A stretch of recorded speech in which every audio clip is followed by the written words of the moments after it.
नमस्कार दोस्तों, एक बार फिर से आप सभी का स्वागत है। दोस्तों, आज के इस वीडियो में सीटेट प्राथमिक स्तर के लिए सीडीपी के टॉप 30 मोस्ट इम्पोर्टेंट प्रश्नों को देखेंगे। आप सभी लोग इस वीडियो को पूरा ध्यान से और लास्ट तक देखिए। इस वीडियो में दोस्तों जितने भी प्रश्न लिए गए हैं ये सभी प्रश्न प्रीवियस ईयर एग्जाम में पूछे गए हैं और बार बार ऐसे ही प्रश्न एग्जाम में पूछे जाते हैं, इसलिए आप लोग इस वीडियो को पूरा ध्यान से और लास्ट तक देखिए। तो चलिए शुरू करते हैं। यहाँ पर दोस्तों विकल्प नहीं लिखा गया है, केवल प्रश्न और उत्तर यहाँ पर देखेंगे। लेकिन दोस्तों जब आप एग्जाम में जाएंगे तो वहाँ पर आपको 4 विकल्प भी देखने को मिलेगा। यहाँ पर समय को बचाने के लिए विकल्प नहीं लिखा गया है, केवल प्रश्न और उत्तर यहाँ पर लिखा गया है। तो चलिए शुरू करते हैं। पहला प्रश्न है, आनुवांशिक विन्यास के पूर्व निर्धारित रूप से प्रकट होने की प्रक्रिया क्या कहलाती है? यह प्रश्न कई बार सीटेट एग्जाम में पूछा गया है, तो याद रखिएगा आनुवांशिक विन्यास के पूर्व निर्धारित रूप से प्रकट होने की प्रक्रिया परिपक्वता कहलाती है। चलिए दूसरा प्रश्न है, बालकों का विकास कैसे होता है? याद रखिएगा दोस्तों, बालकों का विकास एक सामाजिक सांस्कृतिक परिप्रेक्ष्य में होता है। कैसे होता है? एक सामाजिक सांस्कृतिक परिप्रेक्ष्य में होता है। अगला प्रश्न है, कौन सा नियम यह सुझाव देता है कि शरीर के विभिन्न अंग विकास के विभिन्न चरणों में भिन्न भिन्न दरों में विकसित होते हैं? तो याद रखिएगा विकास की दिशा का अधोगामी एवं शीर्षगामी नियम यह सुझाव देता है कि शरीर के विभिन्न अंग विकास के विभिन्न चरणों में भिन्न भिन्न दरों में विकसित होते हैं। चलिए आगे बढ़ते हैं। सभी प्रश्न ध्यान से देखते हुए चलिए, ऐसे ही प्रश्न सीटेट एग्जाम में पूछे जाते हैं। एक प्रगतिशील कक्षा की कौन सी विशेषता है? देखिए दोस्तों, एक प्रगतिशील कक्षा की विशेषता सहयोगितापूर्ण अधिगम है। क्या है? सहयोगितापूर्ण अधिगम है। इसे आप लोग याद रखिएगा। सामाजिकरण का प्राथमिक और द्वितीयक कारक क्या है? देखिए दोस्तों, यह प्रश्न हर बार सीटेट एग्जाम में पूछा जाता है, तो याद रखिएगा सामाजिकरण का प्राथमिक कारक परिवार होता है और द्वितीयक कारक विद्यालय होता है। चलिए अगला प्रश्न है, जीन पियाजे के सिद्धांत में क्रमबद्धता किस संदर्भ में प्रयोग हुआ है? तो याद रखिएगा जीन पियाजे के सिद्धांत में क्रमबद्धता वस्तुओं को किसी एक आयाम जैसे लंबाई पर आधारित क्रम देने के संदर्भ में प्रयोग हुआ है। इसे आप लोग याद रखिएगा। अगला प्रश्न है, लॉरेंस कोहलबर्ग के अनुसार 7-8 वर्षीय बच्चों में नैतिक निर्णय लेने का आधार क्या है? याद रखिएगा लॉरेंस कोहलबर्ग के अनुसार 7-8 वर्षीय बच्चों में नैतिक निर्णय लेने का आधार दंड और आज्ञा पालन है। क्या है? दंड और आज्ञा पालन है। अगला प्रश्न है, 5 वर्षीय नसीमा को यह लगता है कि चिकनी मिट्टी के गोले को यदि दबाकर एक सांप के रूप में परिवर्तित करें तो चिकनी मिट्टी बढ़ जाती है। जीन पियाजे के अनुसार उसकी इस सोच के पीछे कौन सा तर्क है? तो देखिए दोस्तों, उसकी इस सोच के पीछे केंद्रीयता है। केंद्रीयता क्या है? केंद्रीयता पूर्व संक्रियात्मक अवस्था की एक विशेषता है। यह भी प्रश्न एग्जाम में कई बार पूछा गया है। लेव वाइगोत्स्की ने बच्चे के स्वयं से संवाद करने की क्रिया के लिए किस शब्द का प्रयोग किया है? तो याद रखिएगा लेव वाइगोत्स्की ने बच्चे के स्वयं से संवाद करने की क्रिया के लिए निजी संवाद शब्द का प्रयोग किया है, जिसे प्राइवेट स्पीच भी कहते हैं। अगला प्रश्न है, लेव वाइगोत्स्की के संज्ञानात्मक विकास का सिद्धांत किस पर आधारित है? देखिए दोस्तों, लेव वाइगोत्स्की के संज्ञानात्मक विकास का सिद्धांत ये सामाजिक संरचना पर आधारित है। अगला प्रश्न है, राष्ट्रीय शिक्षा नीति 2020 में निम्न में से कौन सा कथन प्रस्तावित है? तो याद रखिएगा बाल विद्यार्थियों के लिए बहुभाषी होने के उच्च संज्ञानात्मक लाभ हैं। यह कथन प्रस्तावित है राष्ट्रीय शिक्षा नीति 2020 में। अगला प्रश्न है, एक बच्चे में दूसरों की नीयत और इच्छाओं को समझने की योग्यता है, यह बुद्धि के किस स्वरूप को दर्शाती है? याद रखिएगा यह अंतरावैयक्तिक बुद्धि को दर्शाती है। किसे दर्शाती है? अंतरावैयक्तिक बुद्धि को दर्शाती है। ऐसे ही प्रश्न दोस्तों सीटेट एग्जाम में पूछे जाएंगे, इसलिए आप लोग इन सभी प्रश्नों को ध्यान से देखते हुए चलिए। अगला प्रश्न है, जेंडर भूमिकाएं किस प्रकार के व्यवहार हैं? देखिए दोस्तों, जेंडर भूमिकाएं अधिग्रहित व्यवहार हैं। किस प्रकार के व्यवहार हैं? जेंडर भूमिकाएं अधिग्रहित व्यवहार हैं। समावेशी शिक्षा से क्या अभिप्राय है? ये सभी प्रश्न बार बार एग्जाम में पूछे जाते हैं।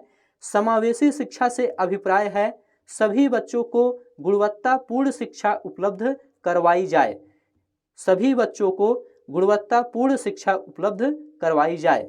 अगला प्रश्न है, सतत एवं समग्र मूल्यांकन का प्राथमिक उद्देश्य क्या है?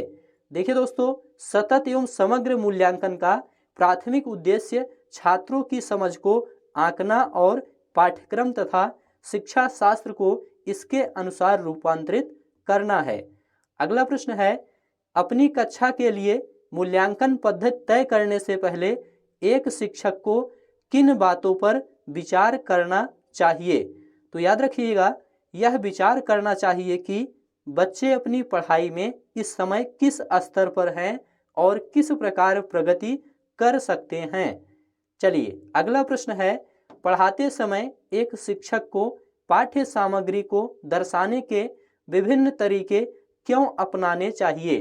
देखिए दोस्तों, पढ़ाते समय एक शिक्षक को पाठ्य सामग्री को दर्शाने के विभिन्न तरीके इसलिए अपनाने चाहिए ताकि छात्रों में उस शिक्षण के प्रति रुचि जागृत हो और वे तत्परता से शिक्षण कार्य को सीखें तथा एक दूसरे को प्रेरित करें।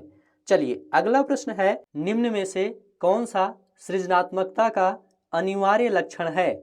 देखिए दोस्तों, सृजनात्मकता का अनिवार्य लक्षण अपसारी चिंतन है। इसे आप लोग याद रखिएगा। एक बच्ची लिखाई में निरंतर कठिनाई का सामना करती है, उसे अक्षर बनाने और शब्दों के बीच अंतराल करने में चुनौती महसूस होती है। यह लक्षण किस अधिगम विकार की ओर इशारा करते हैं? तो यह दोस्तों आलेख वैफल्य या डिसग्राफिया की ओर इशारा करते हैं। इसे आप लोग याद रखिएगा। विद्यार्थियों में व्यक्तिगत विभिन्नताओं को पूरा करने के लिए एक शिक्षक को क्या करना चाहिए? याद रखिएगा, विद्यार्थियों में व्यक्तिगत विभिन्नताओं को पूरा करने के लिए एक शिक्षक को शिक्षा शास्त्री उपागम और मूल्यांकन के विविध साधनों का उपयोग करना चाहिए। अगला प्रश्न है, छोटे बच्चे ज्ञान की संरचना और अर्थ किस प्रकार निकालते हैं? याद रखिएगा, छोटे बच्चे सक्रिय अन्वेषण द्वारा, खेल द्वारा, पदार्थों पर क्रिया और प्रयोग द्वारा, सहपाठियों और वयस्कों संग सहभागिता द्वारा ज्ञान की संरचना का निर्माण करते हैं। ये सभी प्रश्न काफी ज्यादा इम्पोर्टेंट हैं। निम्न में से अधिगम की कौन सी दशा पर विद्यालयों में सबसे अधिक बल देना चाहिए?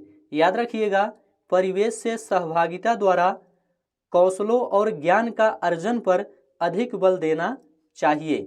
अगला प्रश्न है, एक अध्यापिका बच्चों को फोन नंबर रटने के लिए फोन नंबर के 10 अंकों को 3-4 अंकों के समूहों में बांटकर याद करना सुझाती है। अध्यापिका द्वारा सुझाई यह रणनीति क्या कहलाती है? तो यह दोस्तों खंडीकरण कहलाती है। क्या कहलाती है? खंडीकरण कहलाती है। अगला प्रश्न है, एक शिक्षक होने के नाते आप अपने छात्रों में समस्या समाधान क्षमताओं को किस प्रकार सुसाध्य कर सकते हैं? तो याद रखिएगा, समरूपों के इस्तेमाल को बढ़ावा देकर के।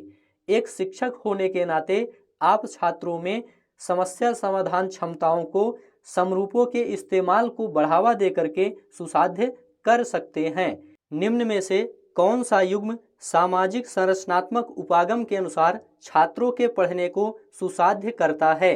इसका जवाब है परामति विविध प्रकार की पुस्तकें अपने विद्यार्थियों को पढ़ने के लिए देती है। जो विद्यार्थी एक विशेष पुस्तक पढ़ते हैं उन्हें नियमित रूप से पुस्तक पर परिचर्चा करने के लिए कहती है तथा अरुधंती नए शब्दों का अर्थ समझने के लिए संदर्भ संबंधित संकेतों के इस्तेमाल पर बल देती है। ये प्रश्न दोस्तों प्रीवियस ईयर एग्जाम में पूछा गया था, इसलिए यहाँ पर इस प्रश्न को लिया गया है। अगला प्रश्न देखेंगे, निम्न में से कौन सा सार्थक अधिगम को सुसाध्य करेगा।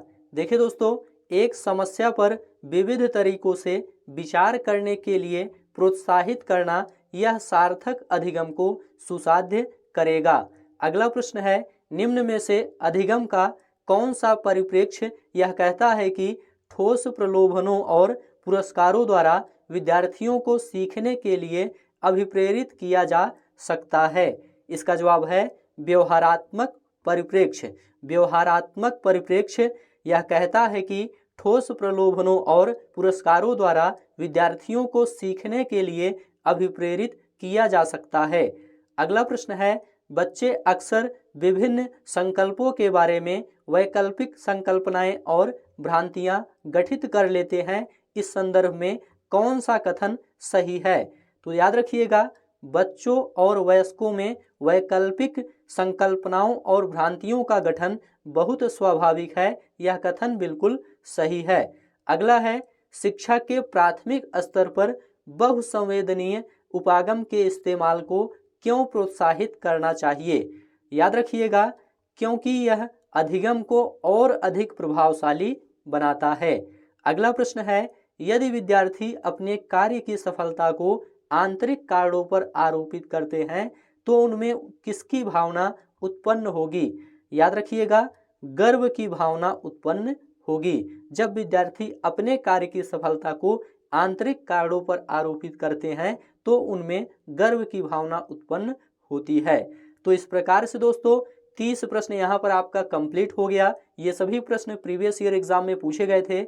ऐसे ही प्रश्न बार बार सीटेट एग्जाम में पूछे जाते हैं।